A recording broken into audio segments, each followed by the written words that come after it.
All right, you guys, while my chicken's cooling, I want to show you how I do my chicken pot pie crust. Of course, you can always buy the crust at the grocery store. I know they have a pretty good generic brand, but I find it's easy enough to just make your own. So what I've got here is 1 stick of cold butter. And as you can see, I cut it up in little pieces. Just kind of drop it in here. I'll break it up more as well, but it's not it's not exactly the cleanest process. Okay, and then let me just rinse off here. And of course, you can see I've got ice water here, but that's to be done in just a second. I'm adding 1/2 teaspoon of salt, a nice rounded teaspoon of salt. Okay. Time. I don't know if you can see that. Sorry. I've got my camera strategically placed here. Just a little dash of that. A little garlic powder as well. Just let me dip the whole thing in there. Probably 1/4 teaspoon. And then what you're gonna do is go ahead and break this up until it's nice and coarse, like coarse breadcrumbs. So I'll go ahead and turn off the camera and I'll come back after I finish that, okay? Okay, I'm back. So this is similar to the biscuit recipe. Nice and coarse, mixing that butter in with the 1½ cups of flour. All right, now I'm gonna do probably, oh gosh, I don't really know, probably 3 tablespoons here, maybe 4. Kind of, I just do it a lot by feel. But, and then you're getting back in there. And look how it kind of starts to make a dough. So just kind of work it. And you can always add more water. Probably less first, just in case you don't want to overdo it. So to start, I did 3 tablespoons there of water. You're just kind of pinching it all together. Nothing like a homemade crust, you guys. There really isn't. It's so easy and so versatile. It's very similar to that biscuit recipe I showed you before. And I think we're right on target with the 3 tablespoons there, you guys. Sorry, I'm so breathy. You can hear me breathe. Mouth breathing. Okay. So yeah, let's get all the rest. Obviously, you want to make sure your nails are nice and clean prior to getting after it, but in any case, got you a nice dough here. And I'm just going to refrigerate this until I can get to it here in a little bit. I want to shred my chicken and cut my veggies, and I will be back with that.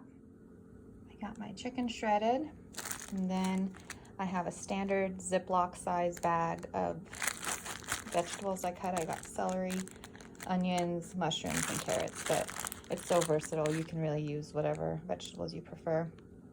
And now I'm going to show you how to make roux, because that's going to make our chicken pot pie nice and creamy. And so right over here I have probably 2 tablespoons of butter going. Let that melt.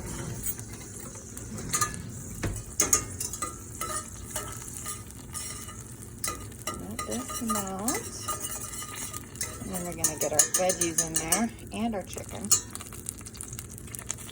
Turn it down once it starts to boil. Okay, I'm going to add my vegetables. I'm doing this one-handed, so bear with me, you guys. I have to set my camera down. Okay, there we go. And of course the chicken. Now you might, I'm cooking for just 2 people. It's just my son and me. So, and I do these pot pies in 2 cereal bowl sizes. It's not a traditional size. They're in individual cereal bowls. I know it's not really necessarily conventional, but, and I freeze them, the dough raw. So you'll pull it out of the freezer and cook it at 400 and well, anyway, I'll tell you that later, but yeah, so just saute these guys for a minute in that that butter. Okay, and I got my flour over here. So I think I added about 2 tablespoons of butter. Now I'm going to coat it with about 2 tablespoons of flour. And just eyeball it if it looks like I need to add more butter. I might, just because I ended up using a bit more veggies than I expected. So let's get on over here and just a little bit more butter, probably a teaspoon more butter. Okay. Let that melt.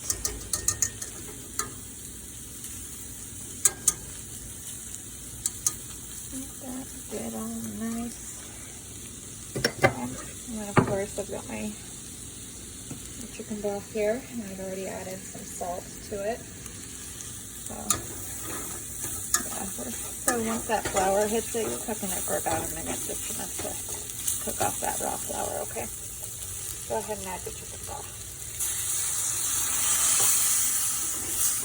Just gonna get nice and thick. I'm gonna add just a little touch of milk too. Sorry, I know I didn't necessarily know the cup of chicken broth. Never actually had to do measurements before, so let's just say a bit of this and a bit of that. So just a little bit of milk, okay, just to give it that nice creamy bed. And then we're gonna let this come to a boil, and it'll start to get creamy here. All right, she's coming to a boil. Because I used just a little bit more butter, I'm gonna add just a little bit more flour, probably about a teaspoon. Rule of thumb is equal parts flour, equal parts butter. Look at that, she's already starting to thicken up, and I added a little bit more salt too.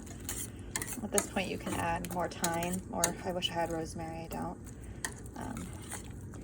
But yeah, look at that. That is gonna make a delicious filling. Probably add a little pepper here too. I'll have to turn my camera off and do that. Look at that. Nice and thick, homemade gravy roux.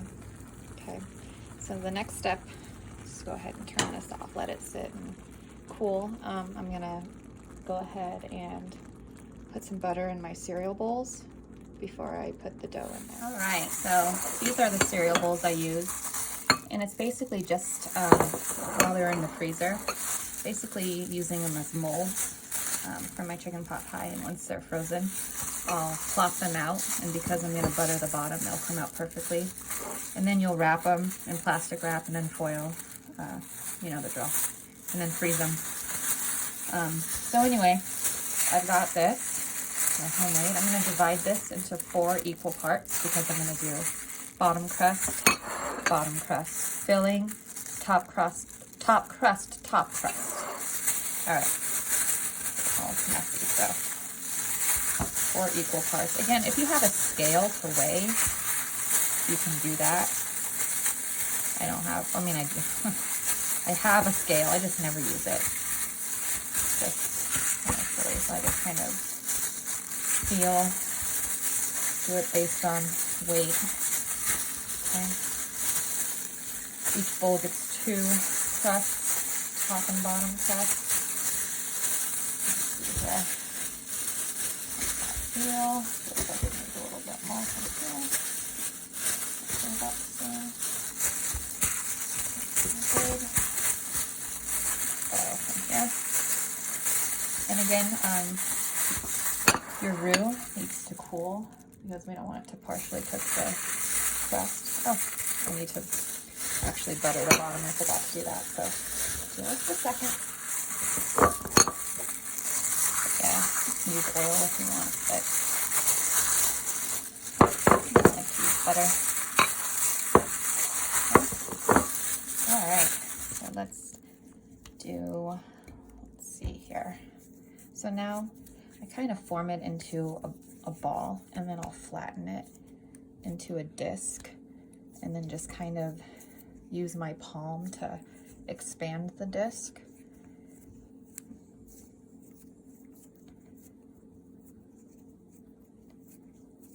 And then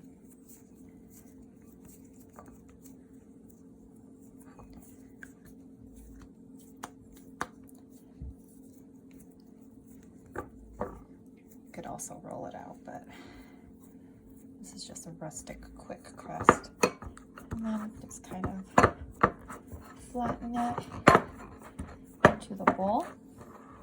It's okay if it doesn't reach the tip top because you're going to add that second crust, and then you can just press them together, okay? So don't even worry about that. There's plenty of crust.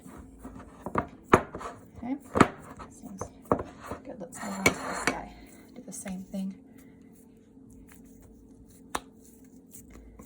I feel bad. You have to look at my hands and listen to my heavy breathing.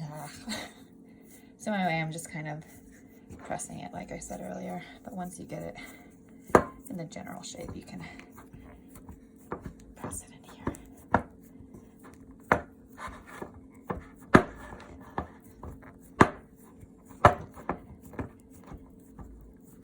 Just I'll let it go up. Bless you, sure. My dog just sneezed. Okay. All right, you guys. And then I will be back once my roux has cooled. And I'll show you the rest. Okay, I've got my crust here. Now for my top crust, I'm gonna actually roll out the top just to get it to kind of fit better. But an easy way to do that is just flip wax paper over the top, and then use it to shape it.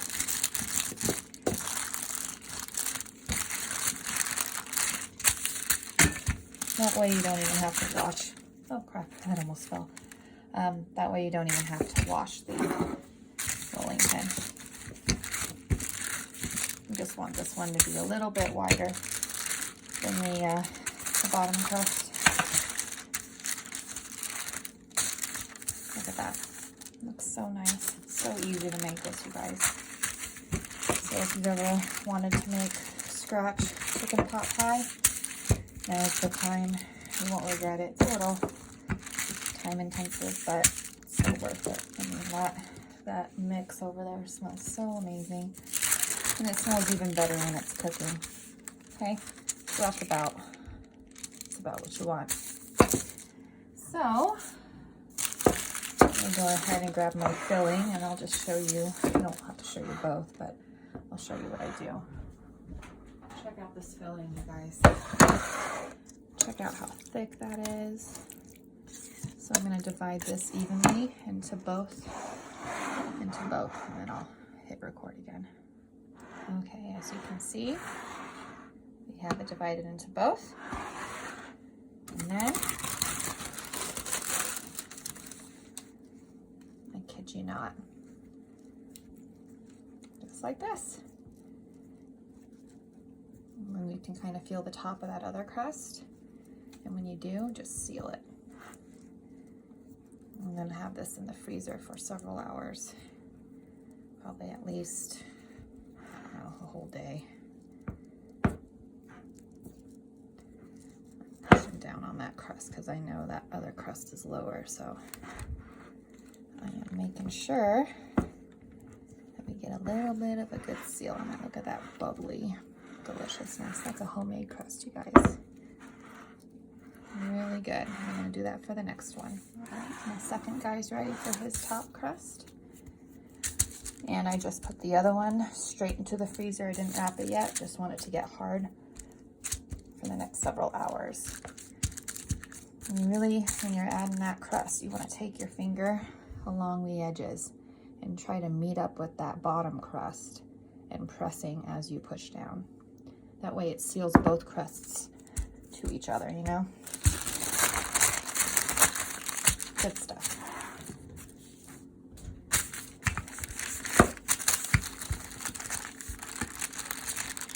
So anyway, of course, you don't have to do cereal bowl sizes. You could just cut that dough in 2 rather than 4 if you have a bigger family. And that works too. It's delicious, you guys. We're gonna do the same thing to this guy, okay? Got our crust.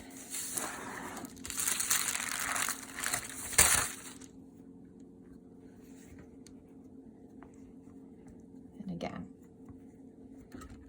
move in the direction of it. Gradually, sorry, I didn't even realize it wasn't in front. Gradually at first, we're just kind of coaxing that dough down. And see how I'm pressing as I push down? I really want that to meet that other dough. So initially I'm not worrying about the ends. Once I go, I'm gonna push these ends down because I want them to connect so that once they're fully frozen, it comes out in one piece. If you don't get it the first time, it's no big deal. Even if your crust falls apart, it tastes good once you cook it. Okay, don't be worried about it looking like a perfect crust. It's all about flavor here. Okay, there's the second one. I'm going to put it in several hours in the freezer, and then I'll take it out, plop it out onto some wax paper, and then I will wrap it very well. And then when I cook it, I will show you that too, but usually I think it's about 400 for 45 minutes. And your house will smell the best on the block.